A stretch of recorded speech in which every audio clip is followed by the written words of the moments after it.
Hey everyone, I'm Gonzo. This is Mark, and today we're talking about last-minute D&D gift ideas.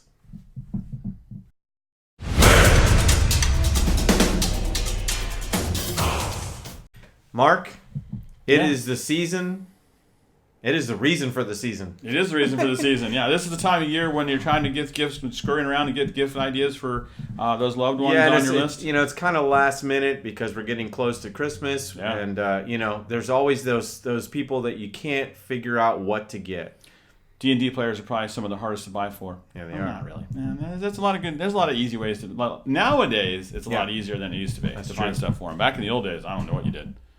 You went to Walden Books, or you went Sears catalog and you circled something. Yeah, we didn't have Game Store back in the day. When I was a kid, we didn't have those game stores. Anyway, so we broke this up into 3 different groups of people who you may be buying for. Absolutely. And the first group is brand new players to D&D. Brand new players. So you're talking like brand new players? Oh, so that's starting them pretty early? Yeah. Okay. We like this. I mean, why not? Right out of the womb. Just get them started early. Just showing them what are the things about D&D and let them know. I mean, they have to learn their ABCs anyway. That's true. Their 1, 2, 3s and all the numbers. And this fits the educational component of Dungeons and Dragons. Absolutely, So the ABCs of D&D and the 1, 2, 3s of D&D. These books are actually really cool. You can get them on Amazon. And again, everything we list in this video will be in the description of the video, where you can just hit the link and go right to it and grab it. So we actually are using Amazon a lot because you can get it right before Christmas comes. It should come in a couple days. Yeah, Amazon. Yeah. All right, so that's a good one for brand new players. Right. Well, what about the starter sets? Yeah, absolutely. We remember we reviewed the Essentials Kit before in one of our other videos, and link will be up here, by the way. And we really like the Essentials Kit. Starter Kit's good too. Both of them are really excellent. We just prefer, of the two, the Essentials Kit, but both of those are available. It's a great way to start. Someone thinks that maybe they want to learn D&D, or they're just starting out, that they're just kind of getting started. Maybe they joined a club recently at their local high school or something. Then that's a great way to start. Yeah, absolutely. It's all right there. Everything you need. Now, if you've got a little more money and you think they really seem to be into this D&D game, what should they do? Maybe next steps. Well, the first thing every real player needs is a player's handbook. Yeah. Player's handbook. It's got everything you need, from your spells, your class, your races, how to play, the combat, how that works, how spells work. Right. So that's really, anyone who really wants to play has got to get a player's handbook. That's really all they need. Yeah, and I think you put it well. The Essentials Kit and the Starters Kit both have like a Cliff Notes version of the rule book, and it gets you started and get you playing right away. But you're really going to need that handbook anyway, so it'd be a good idea to get them. And then maybe before the handbook, you need dice. Oh yeah, dice. Gotta have dice. That's the key to the heart of the dice. That's the key to D&D. This controls the fate of your character that you create and spend all that time building a backstory for. Yeah, if they're just showing up at a table and they've never played before, they're going to need dice, and they could actually show up with dice and a character sheet, or they can print them a character sheet, and they really could maybe help them borrow a book or whatever to get started. But yeah, dice, they're definitely going to want. And I don't know, do people want to share their dice necessarily? I mean, no. You can. You can, but they're cheap enough. Dice, they're really affordable. Yeah. They go anywhere from $3-4 for a small set to, well, we'll talk about it, but to quite a bit. So dice are definitely something you would want. All right, very good. So new players, that's really it. Player's handbook, maybe one of the starter sets, and dice. And then if you're not a new player, then you're a seasoned player. Yeah, if you're a seasoned player, you've played a little bit, and we're going to define a seasoned player as someone who's maybe played a little bit, but also they have played, maybe they've played a long time actually. Yeah. So that's a wide range. Maybe they're a DM by now. Maybe they're a game master. Right. And if they're a DM, let's say they want to be a new DM. What are the new DM? What are they going to need? Then you need more books. Other than the player's handbook, the monster manual is key and has great art in it, and the Dungeon Master's Guide has got so many resources, including all the magic items that you could hand out to your players, and different ways that you can introduce settings, all of that. So, Dungeon Master's Guide, those 2 books added to your player's handbook, and you can run any game with that. Now, a seasoned player, they already have some dice, but you can't have too much dice. So you're saying more dice? More dice. I mean, really, seriously, they come in all different colors and all. And I honestly, I have, I actually, sometimes I don't roll well, and I put that dice in dice timeout. You're just not rolling well for me, so I have to use another set.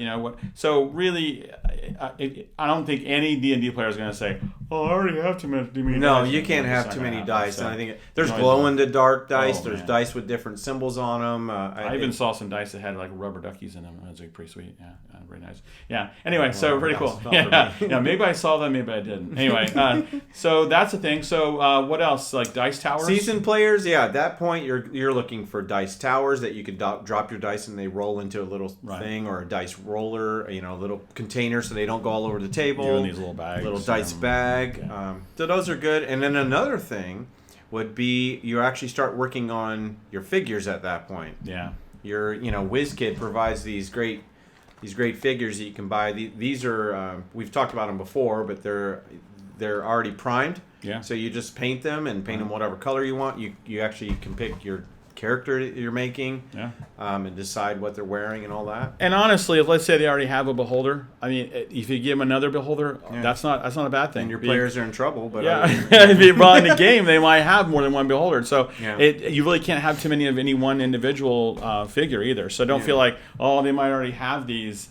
Yeah, often in a game they're going to run across more than one beholder or whatever. So you can't really go wrong with the miniatures, really. No, we look at our. We love them. There's all kinds of sizes and shapes and whatever, and they really add to the game. If you're using figures, then you're probably using a tabletop, mat or something. They have battle mats, which are, again, that link will be in the description, that are dry erasable, and you can simply draw out, as the Dungeon Master, you can draw out the room and what's in it, and then your players can kind of situate where they are, where they want to go to, who they're going after, or vice versa.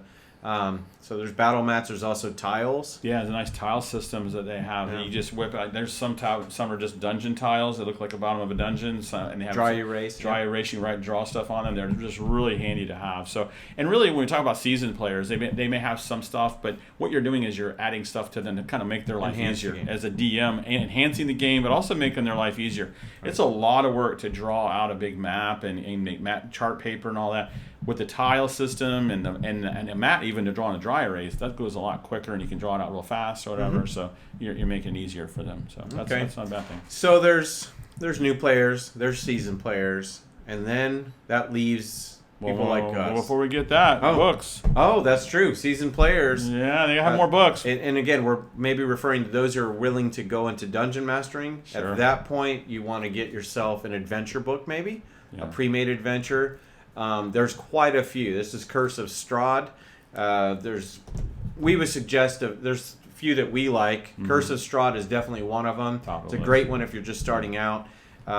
Ghost of Saltmarsh, which came out earlier this year, I believe, is really good and has a lot of playability to it. And then Tales of a Yawning Portal. I like that one just because it has different adventures. You could just take one of the adventures depending on the level of your characters and use that. It doesn't all run together, even though they try to loosely tie the storyline. Yeah, it has a lot of bang for its buck. So there's a lot of content in that one book. So it's a good choice. Yeah. All right. So you were saying what's the next group besides seasoned players? Yeah, the next group is the Grognards, the old guys that have gotten everything. Yeah. They've gotten everything. Well, you don't have everything. Why? Because D&D is continually putting out more stuff. Yeah. So there are some things you can get that person that you think has, they've got all the starter books, they've got most of the adventures, they use their figures, they got the paint, and all of those things. Right. They've even read the ABCs of D&D. That may be how they started. Yeah, that could be. So, but those players, what they may not have is this sweet D&D color-changing mug. Yeah, right now it's got hot chocolate in it, but it changes colors, and it's got dice on the end. That's awesome. Really cool. It's entertainment value. Yeah. Plus, it's good to have her on the table. What else do Grognards not have? One thing is this, like a book like this, The Art of Arcana, which is a great book. This is a lot of artwork and all this.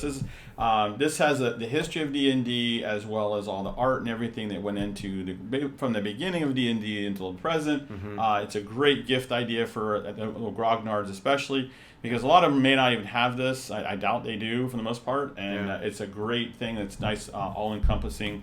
And they can appreciate the one you're showing is the actual. They make there's the book itself, and then this is the collector's edition. Obviously, these Grognards are all in, but the collector's edition has different posters in it. It's got the original Tomb of Horrors handbook right up there. It's got all kinds of different stuff on top of the book. But yeah, that's a great thing for someone that may not.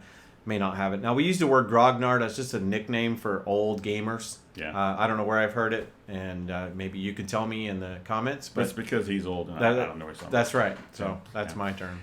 So the other thing I think is a pretty epic idea is the Mind Flayer plaque, trophy plaque. This thing is a life-size, which if there were a Mind Flayer in reality, life-size head you can mount on your wall, which is great for any gaming room that you have.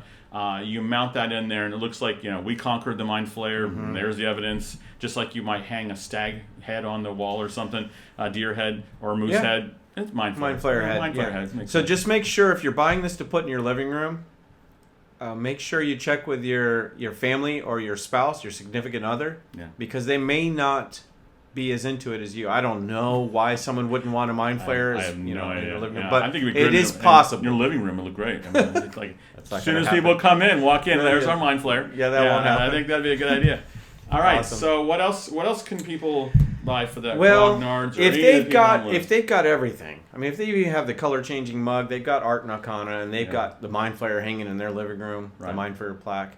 Then maybe the last thing they would need is the Dungeon Class shirt. Oh yeah, you gotta have one of these. You gotta have that, and you probably don't have one yet. You probably don't. So these are available. You're gonna see the description in the. You're gonna see the link in the description. Right. And it's a great way to support the channel and let other people know about our channel. We love it. And really, by purchasing anything down in the links below, it's win-win because it takes you to Amazon, which is you're paying the same Amazon price as you'd ever pay, but a portion of that goes back to us and helps build the channel as well. Yeah. So you're helping us out, you're helping yourself out, and about this time of year, Amazon is the go-to place. Yeah, at this point, it's crunch time, so that's the way to go. Absolutely. Well, Gonzo. That was awesome. We're grateful for all of you at this time of year, especially. We count our many blessings, and you guys are part of that. And we want to encourage you to subscribe if you haven't subscribed to our channel already. Please do that. Just hit that little button and hit subscribe. Hit the bell for notifications. And we enjoy your comments as well. Maybe some things that we didn't think of that people can grab last minute. That'd be great. And I think with that, Merry Christmas. All right, we did such a good job. Dang, one take? We're just one take? One take, bro. That's unheard of. That's just what we do.